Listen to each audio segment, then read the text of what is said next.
Selamat datang rekan-rekan di channel ini, channelnya para tenaga honorer dan P3. Video kali ini kita akan membahas solusi DPR yang bisa menyelamatkan honorer akan tetapi bisa gagal jika pemerintah mengambil langkah kebijakan ini. Video selanjutnya, video selengkapnya silakan disimak dan ditonton secara lengkap ini agar sekalian bisa menerima informasi secara utuh dan menyeluruh. Rekan-rekan sekalian, pengangkatan tenaga non-aparatur sipil negara menjadi P3K sepertinya ditarik ulur oleh hasil keputusan dari DPR RI. Pasalnya, pada mulanya DPR RI dan pemerintah mengungkapkan adanya pengangkatan seluruh honorer menjadi aparatur sipil negara P3K. Akan tetapi, rekan-rekan sekalian, Menteri Pendayagunaan Aparatur Negara menyebutkan bahwa membutuhkan waktu yang lebih panjang untuk persoalan pengangkatan honorer menjadi P3K. Kemudian di sisi lain, Mardhani Alisera yang merupakan anggota Komisi DPR RI Komisi 2 menyebutkan bahwa pemerintah tidak dapat mengangkat seluruh tenaga honorer menjadi P3K.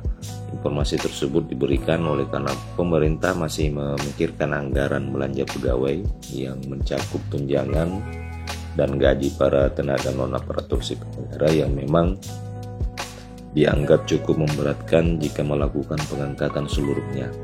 Artinya jika 2,4 juta tenaga honorer ini diangkat, maka dianggap bisa memberatkan kemampuan keuangan negara. Meskipun di sisi lain saat ini BPKP sedang melakukan audit dan diperkirakan terdapat sekitar 1 juta tenaga honorer yang diindikasikan sebagai honorer siluman, dan jika memang itu terbukti maka setidaknya kebijakan pengangkatan honorer menjadi pegawai pemerintah dengan perjanjian kerja itu masih terbuka lebar. Selain itu juga kelanjutan alasan anggaran ini juga dikhawatirkan akan berpengaruh dengan pembebanan kepada pemerintah selanjutnya, sehingga pengangkatan tersebut akan kembali dipertimbangkan oleh pemerintah dan juga DPR. Tetapi di sisi lain, rekan-rekan sekalian, DPR RI telah menyebutkan bahwa pengangkatan tenaga honorer menjadi P3K ini akan dibagi menjadi dua jenis, yakni P3K penuh waktu dan P3K paruh waktu yang akan dibedakan berdasarkan dengan beban kerjanya. Solusi ini dapat diberikan untuk menyelamatkan tenaga honorer dari pemberhentian pekerjaannya. Sedangkan di dalam revisi Undang-Undang tentang perubahan Undang-Undang Aparatur Sipil Negara disebutkan bahwa selain itu ada juga honorer yang memang diangkat menjadi pegawai negeri sipil. Nah, rekan-rekan sekalian, demikian solusi yang ditawarkan oleh DPR RI di dalam penanganan persoalan tenaga honorer. Apakah rekan-rekan sekalian setuju dengan solusi itu? Namun yang jadi permasalahan adalah